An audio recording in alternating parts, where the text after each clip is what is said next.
안녕하세요, 어린이 여러분. 오늘은 어린이를 위한 공부머리 독서법이라는 책을 우리 어린이들에게 소개할까 합니다.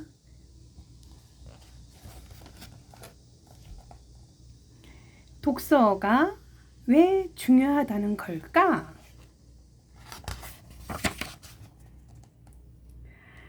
독서왕, 그거 되면 뭐가 좋은데?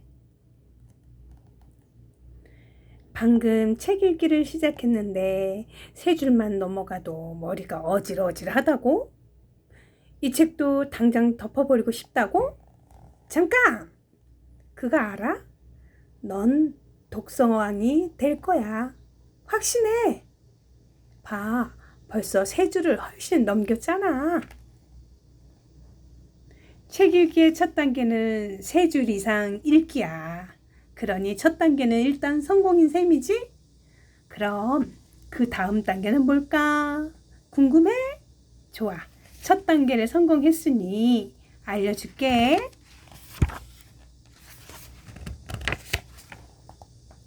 그건 바로 마음 내키는 대로 읽는 거야. 이 책도 마찬가지야. 끝까지 읽을 필요도 없어. 물론 차라대로 읽을 필요도 없지. 그냥 말 그대로 마음 내키는 대로 읽어봐. 준비됐으면 시작해볼까?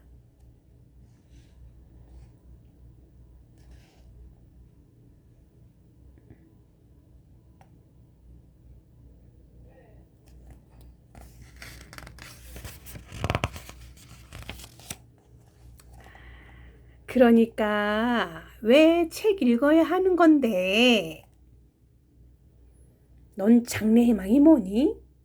커서 어떤 사람이 되고 싶어? 이런 질문 참 많이 들어봤을 거야. 대답도 각양각색으로 나오곤 해. 과학자요, 의사 선생님이요, 난 프로그래머가 될 거야. K-팝 가수? 그런데 이런 생각은 해봤어? 내 장래 희망을 이루기 위해선 어떻게 해야 할까? 이럴 때 어른들이 하는 말씀은 다 똑같아. 이 녀석아, 공부만 잘하면 돼. 그럼 하고 싶은 거 다 할 수 있어. 진짜일까? 솔직히 말해서 반은 맞고 반은 틀린 말이야.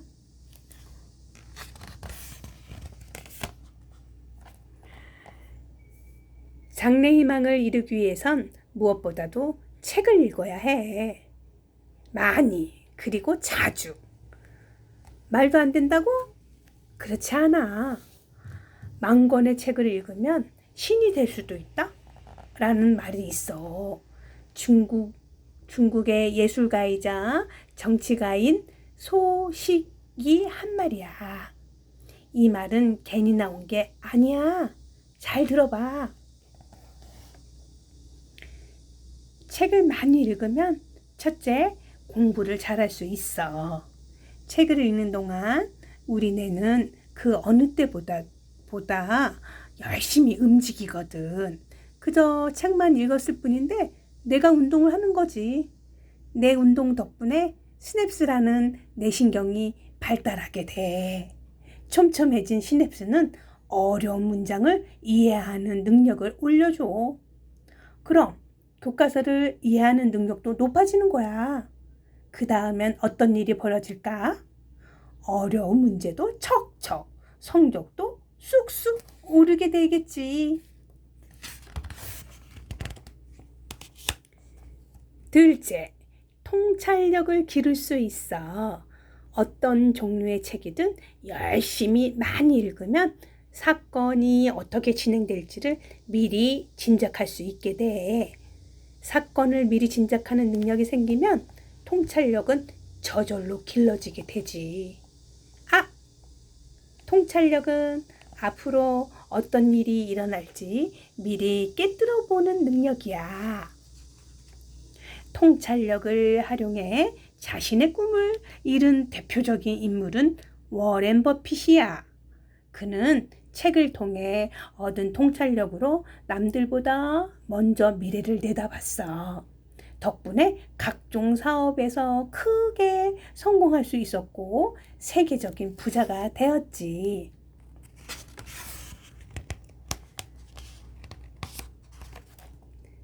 셋째, 상상력을 키울 수 있어. 책을 읽다 보면 어느 순간 머릿속에 그림이 그려져. 주인공의 표정, 목소리는 물론 그날의 하늘색, 달콤한 사탕 냄새, 때로는 오소소한 분위기까지. 이 모든 게 책을 통해 얻는 상상력의 결과야. 책을 읽으며 상상하는 훈련을 계속해서 하다 보면 지금까지 생각한 적도 없던 것까지도 생각해낼 수 있게 돼. 지금 우리가 쓰는 스마트폰을 개발한 사람이 바로 상상력의 끝판왕 스티브 잡스라는 거 알고 있어? 스티브 잡스는 소문난 독서왕이었대. 독서 덕분에 언제나 엉뚱한 상상을 할 수 있었고 상상에서 그치지 않고 연구를 거듭한 끝에 지금의 스마트폰을 세상에 내놓을 수 있었다고 했어.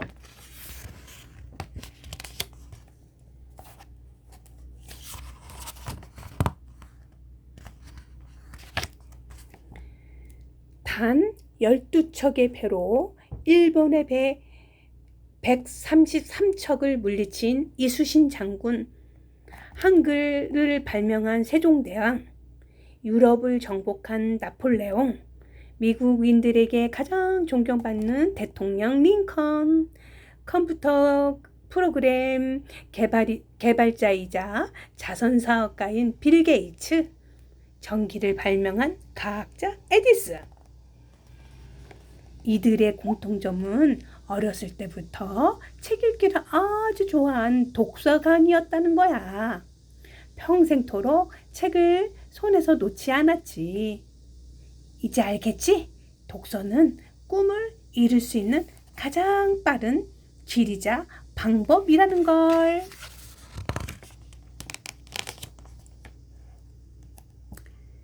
책을 읽으면 머리가 좋아진다고?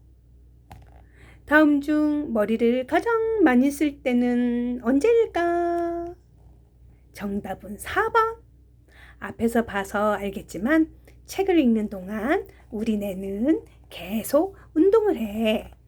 단어의 뜻을 이해하고 문장의 의미를 파악하는 일, 주인공은 어떤 마음인지, 사건은 어떻게 흘러갈지, 이야기의 끝은 어떻게 될지 등 많이 생각하고 깊이 생각해.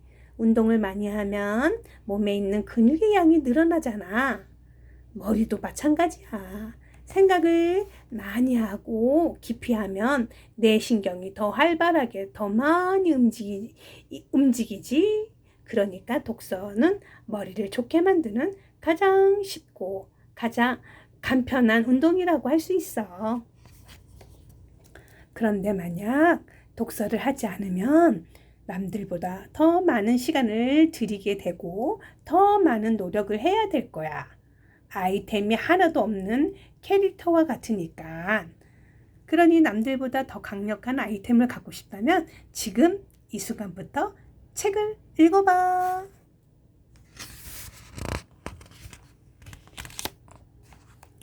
책을 읽으면 수학 공부도 잘할 수 있다고? 수포자라는 말 들어봤어? 수학이 너무 어려워서 공부를 포기한 사람들을 가리키는 말이야. 중학생은 수포자가 10명 중 5, 고등학생은 10명 중 8명이나 된대. 정말 어마어마하지? 그러니 나라고 수포자가 되지 않으라는 법도 없겠지? 수학은 주요 과목 중 하나고 대학 입시에도 무척 중요해. 그러니 수학을 포기하면 많은 손해를 입게 될 수 있어. 그래도 너무 걱정하지는 마. 책을 읽으면 수학 공부를 잘할 가능성이 높아지거든.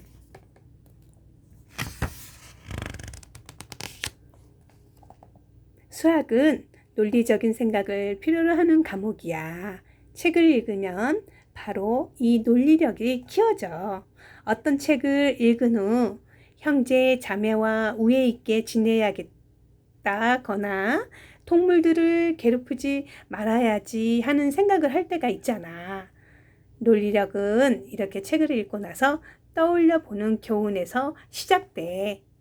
논리력은 생각을 이치에 맞게 이끌어가는 힘을 뜻하거든. 그러니까 책을 읽고 느낀 교훈 등을 정리하다 보면 논리력은 저절로 길러져.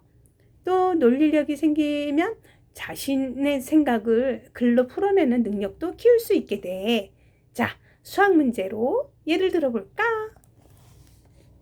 문제. 내일은 즐거운 소풍날입니다.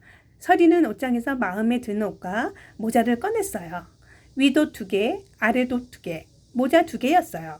어떤 옷을 입고 어떤 모자를 쓸까 고민하던 서리는 직접 입어보고 잘 어울리는 것을 찾기로 했어요. 그런데 모자랑 옷을 바꿔가면서 입으려면 꽤 여러 번 입어봐야겠는데요. 도대체 몇 번이나 갈아입어야 하는 걸까요? 이 문제는 어떤 일이 일어날 수 있는 경우의 가지수를 묻는 문제야.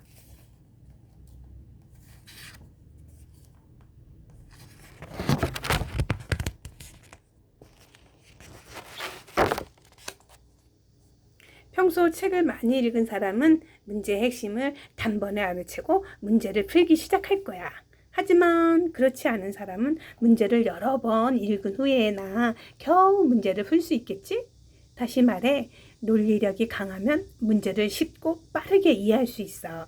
또 문제를 푸는 능력도 올라가지. 수학은 문제를 어떤 목적으로 낸 것인지, 어떤 식으로 풀 것인지를 생각해내는 것이거든.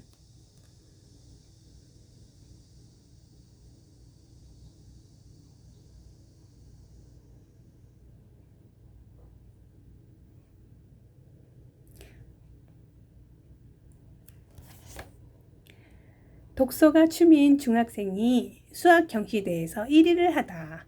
대전 문지중학교 문승헌 군은 제7회 국제 수학 경시대회에서 대상을 수상했어요.